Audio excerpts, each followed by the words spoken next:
Bonjour, moi je voulais poser la question, on a abordé ce matin brièvement la guérison. Je voulais savoir si les personnes qui avaient des troubles alimentaires, notamment anorexie ou boulimie, à un moment parlent de guérison, est-ce qu'on peut en guérir? Voilà, oui, sans aucun doute d'ailleurs, ça a été dit, ça a été redit cet après-midi.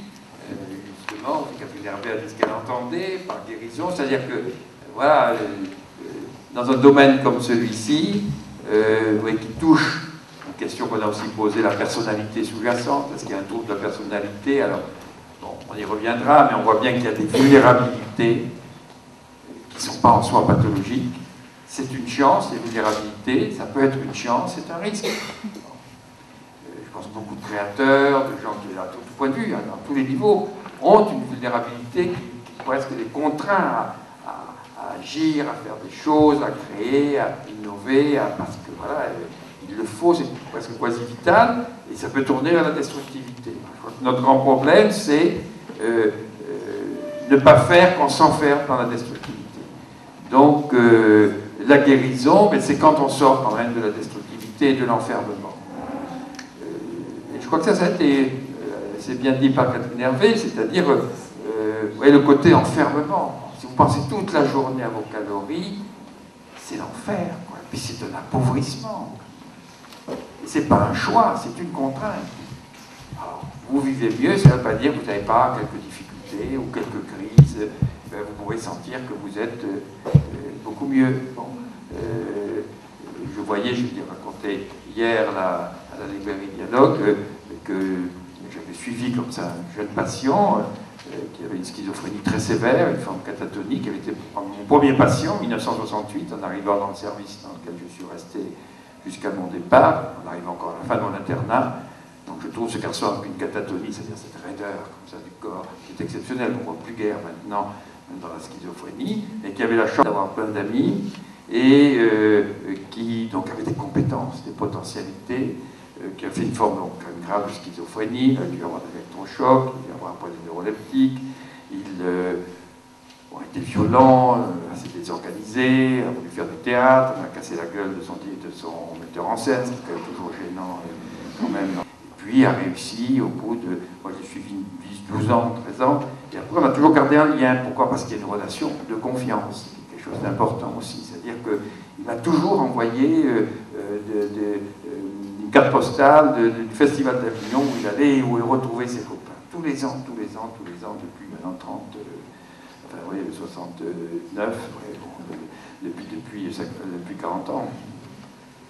Donc, tous les ans, et périodiquement venant me voir, même après ces 15 ans, pour faire un petit peu de point, critiquer éventuellement les nouveaux thérapeutes que je lui avais indiqués, enfin, on allait les voir. Et puis, bon, partant à la retraite, on est partis ensemble. Il a réussi à peindre, donc il fait des œuvres assez belles, on en a offert. Et puis, on a fait un petit point pour sa retraite, on s'est retrouvés tous les deux partant à la retraite, il est venu me rendre visite. Bon. Et là, restant à la fois le même, comme on disait par certains côtés, c'est-à-dire un petit peu étrange, avec des petites bizarreries comme ça. Voilà, monsieur Jamais, je vois que vous bougez le pied. Il y aurait quelque chose de sexuel là-dedans, ça ne m'étonnerait pas. Les interprétations, il faut quand même s'en méfier. Quand trop interpréter, c'est toujours un peu... Voilà, bon, alors très bien, il est resté solitaire, mais il pense que toutes les filles sont amoureuses de lui, ce qui est quand même finalement pas mal. Il a beaucoup d'avantages et pas les inconvénients. Donc, et il me dit au fond, j'ai eu une belle vie. Et j'ai trouvé que c'était formidable, un cadeau qu'il me faisait extraordinaire. Il dit, oui, c'est vrai, vous avez une belle vie. Alors, il reste quelqu'un dont effectivement, on va dire, il a encore de ce qu'on appelle quelque chose de l'ordre du spectre schizophrénique, dans ses bizarreries, dans ses interprétations, dans son impossibilité d'un contact affectif régulier avec une femme. Mais il n'est pas dans la destructivité. Il se sent créatif. Et il est créatif. Et là, effectivement, il devient intéressant. Oui, alors, est-il guéri? Pas vraiment de ça. Et en même temps, il a fait quelque chose de positif. C'est ça, c'est-à-dire, est-ce qu'on n'est pas tombé, est-ce que la créativité prend le pas sur la destructivité? Donc, sortir de l'obsession, c'est-à-dire cet appauvrissement qui est l'obsession. Bon, pour moi, la pathologie, on sort du pathogène pour passer aux pathologies, quand on s'enferme dans des comportements qu'on n'a pas choisis, qui s'imposent à nous et qui nous appauvrissent et nous enlèvent de la liberté. La maladie psychiatrique, contrairement à ce qu'on a pu dire à un moment donné, c'est une privation de liberté. C'est-à-dire qu'on est contraint à répéter des trucs. C'est toujours ça, tous les troubles psychiatriques. C'est l'enfermement dans un comportement qui nous appauvrit. Si on est moins enfermé, s'il y a plus de liberté, s'il y a du plaisir et de l'épanouissement qui se crée, eh bien oui, on a une qualité de vie qui fait qu'on peut dire on guérit. Et il faut savoir quand même que actuellement, je dirais que sûrement plus de la moitié des anorexiques, et encore plus pour moi des boulimiques, peuvent ne plus avoir du tout de préoccupation alimentaire. C'est déjà considérable. Et un certain nombre vont garder de manière plus ou moins contraignante d'autres manifestations de leur peur, sous la forme que vous évoquiez de phobie, de troubles obsessionnels, en gros, c'est 3 domaines, si vous voulez, la dépressivité, un peu trop forte, c'est-à-dire ça leur cache une partie de la vie. Un fond dépressif, plus que des dépressions majeures, un fond dépressif, c'est des phobies un peu trop étendues, elles ne sont plus alimentaires, mais la peur de la relation, du contact avec l'autre. Si ça ne les enferme pas trop, voilà. Si c'est trop contraignant, où est la part de guérison, oui. Et puis le troisième, c'est la sensitivité, c'est-à-dire ce qu'on appelle le côté parano, c'est-à-dire d'être immédiatement se sentir l'objet d'un rejet, d'une attaque, d'une persécution. C'est ces 3 domaines qui sont les plus problématiques dans le suivi au niveau de la personnalité. Mais une grande partie vont après des temps d'évolution qui peuvent aller jusqu'à 15 ans.